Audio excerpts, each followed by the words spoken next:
So I went to Amazon.India. And Amazon.India had 300 rupees. So 1650 was 375.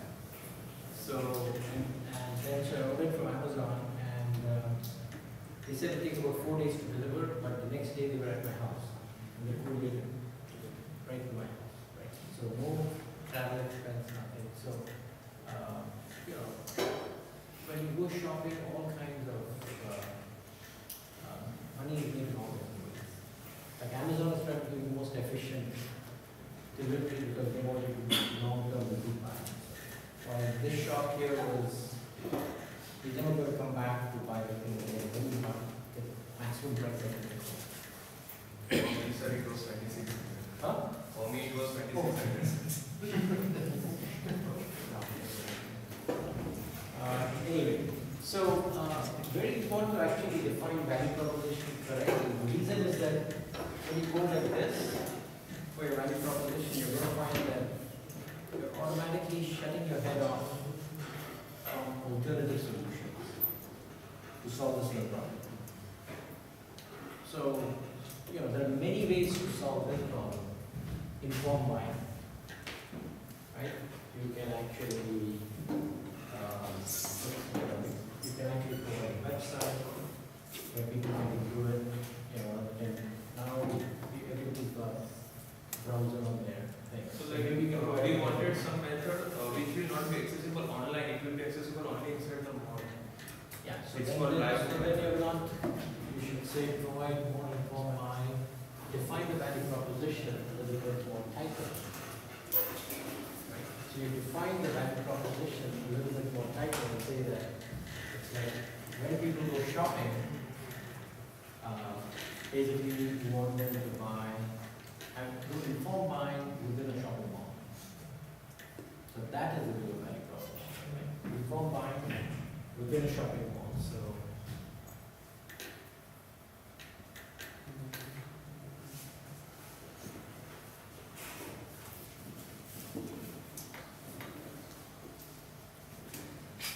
So the value proposition can be informed mind within a shopping mall. Yeah.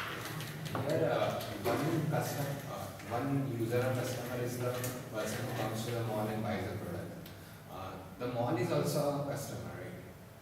So there should be the value proposition for the mall is there's better marketing of some of its products. Well, That point is it's a question mentioned of in the what key company he wants to activities start. of the undertaking. What's the company he wants to start? Does it want to provide a company whose value proposition is included in the mall's business?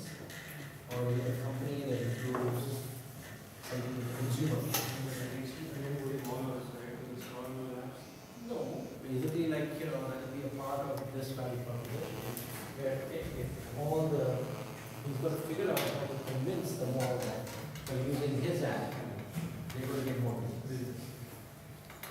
So basically, he's going to have a sales and marketing challenge. So everybody's going to automatically going to put in there. If the informed mind, everybody buys the lowest price product, right? Then basically the people may not like it. All the luxury stores and the fashion stores, they decide not to, provide access to somebody like your application. They may actually decide to have another entrepreneur come who automatically detect and kill your app. So you can have an entrepreneur whose job is to actually kill somebody who's adding providing information. It could be anything. It's like it's strategy, not a strategy. Ultimately, they want to make profit and grow in revenue. You want to also provide something for you. Yeah, go ahead. Okay.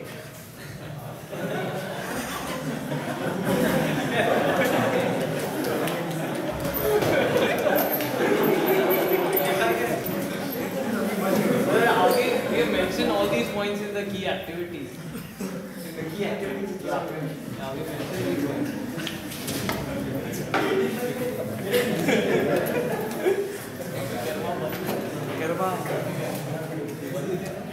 This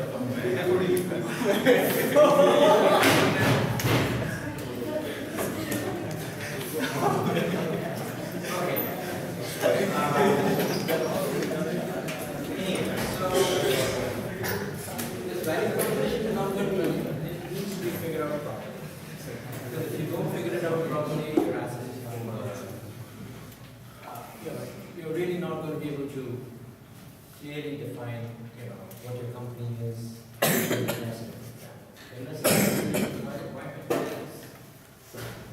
Why am I doing this? It's going to be the question. So,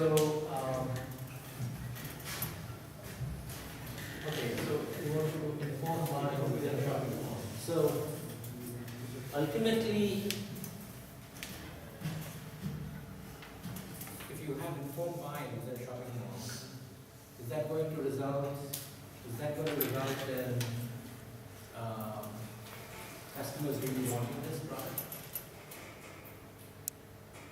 Is that a very exciting product for customers to have?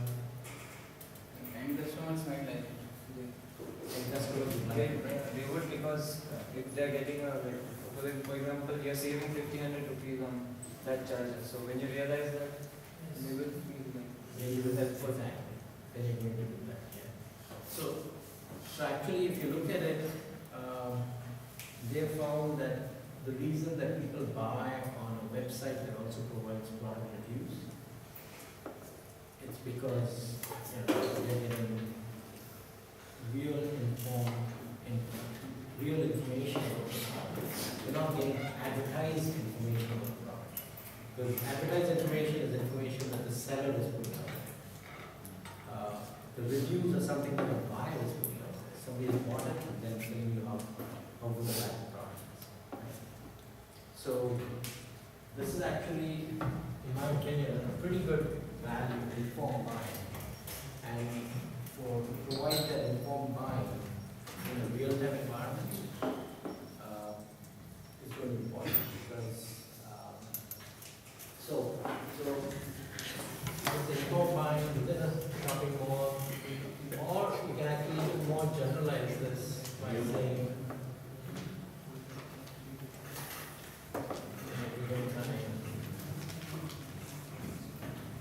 real time.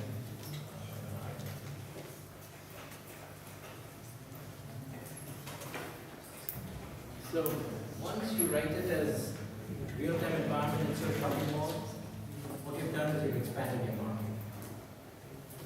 Right? Shopping mall is only people who go there. But when you say real-time informed buying, now it can also be something where you can make that application. So people are sitting at their home online shopping. So all of a sudden, you expand your market quite a bit. The other thing is, you also remove some restrictions. It doesn't have to be specific phones or just the smartphone. Because that automatically reduces your market size probably down by 70-90%. So, what is the source of their revenue? That is, they are not charging the customers because they are shipping data.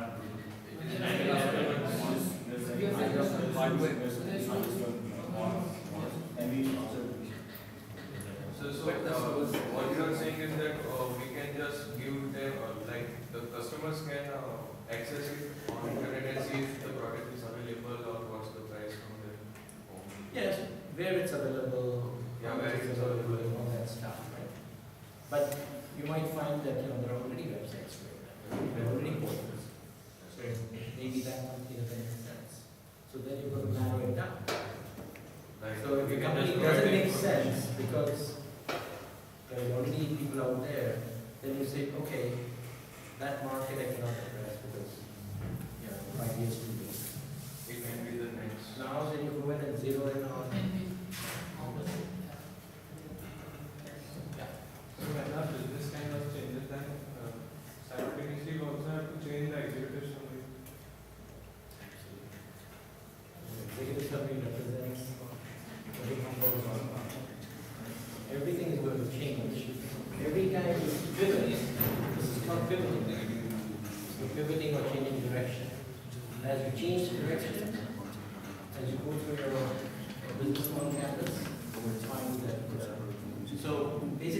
decide that it needs to be real time while the shopping is going on, because if you do it offline, there's going to be markets out there, people going there.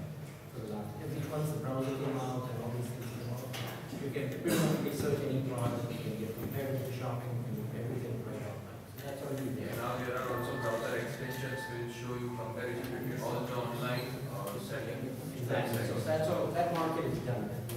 Somebody's already created a company for that and sold it and so on. So you're saying that you want to go after this market and real time and want to get mobile data. It's a mobile solution. Because the reason why mobile is important is smartphones and mobiles are a change in the environment. So previously, nobody had a browser in their hand. Right? Nobody had it. So you could not provide all the information on the spot where they had, where they wanted. Now, if you look at most of the portals,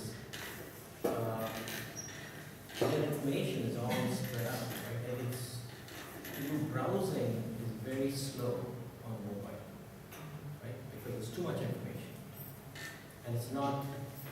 You know, they give me 50 options for buying a particular device. And that doesn't make much sense. Plus the mobile thing gives you another thing. It gives you a lot of additional information about your personality, your contacts, your geolocation. There are so many other things that a mobile environment gives you. So it's like a change agent. It's changing what the behavior of the buyer is, so it's always good to find startups where there's a big agent in the market. And smartphones, mobile, all these are change agents in the whole environment. So to find niche opportunities for a startup are very good when there's a big change agent coming. Today, somebody said that, very small number of people can really afford a Samsung or an iPhone smartphone.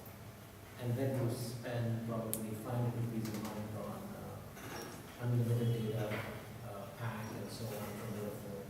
And that's another expense. So from a recurring expense standpoint, from the initial cost of the device, smartphones at least are not very common in the Indian market. But you know it's going to happen. And it might be 2 years before India has caught up with, say, US or Japan. So what you can do is you can take a look at what's happening in the US market in terms of mobile usage, right, for example.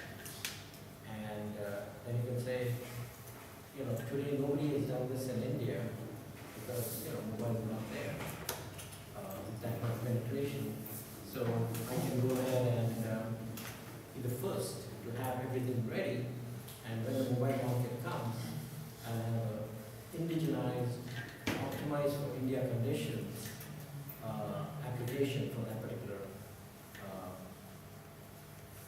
thing. So basically, that's how you define your value proposition. That you say that it's informed by in a real-time environment with a mobile platform.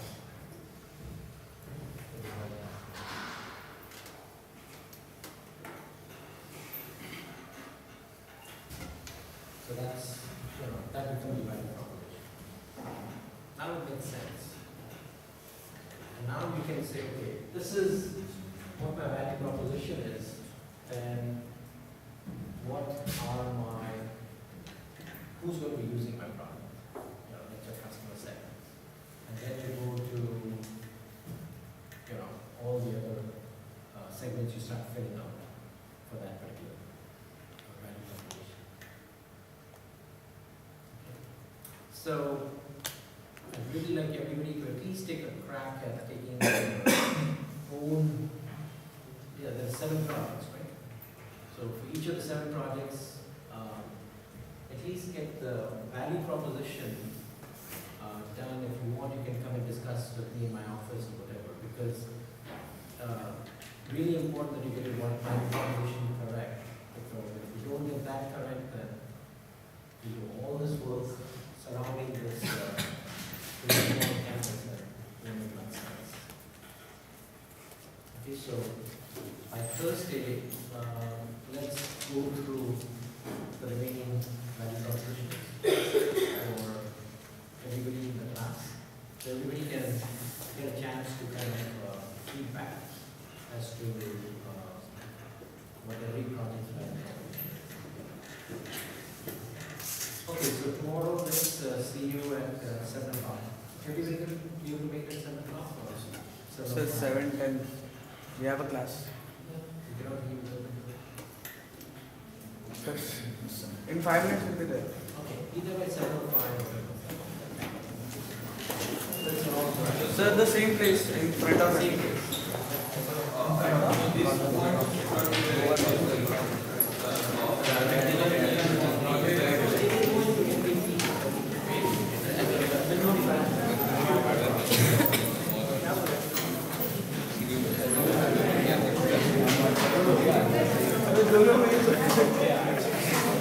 Yeah.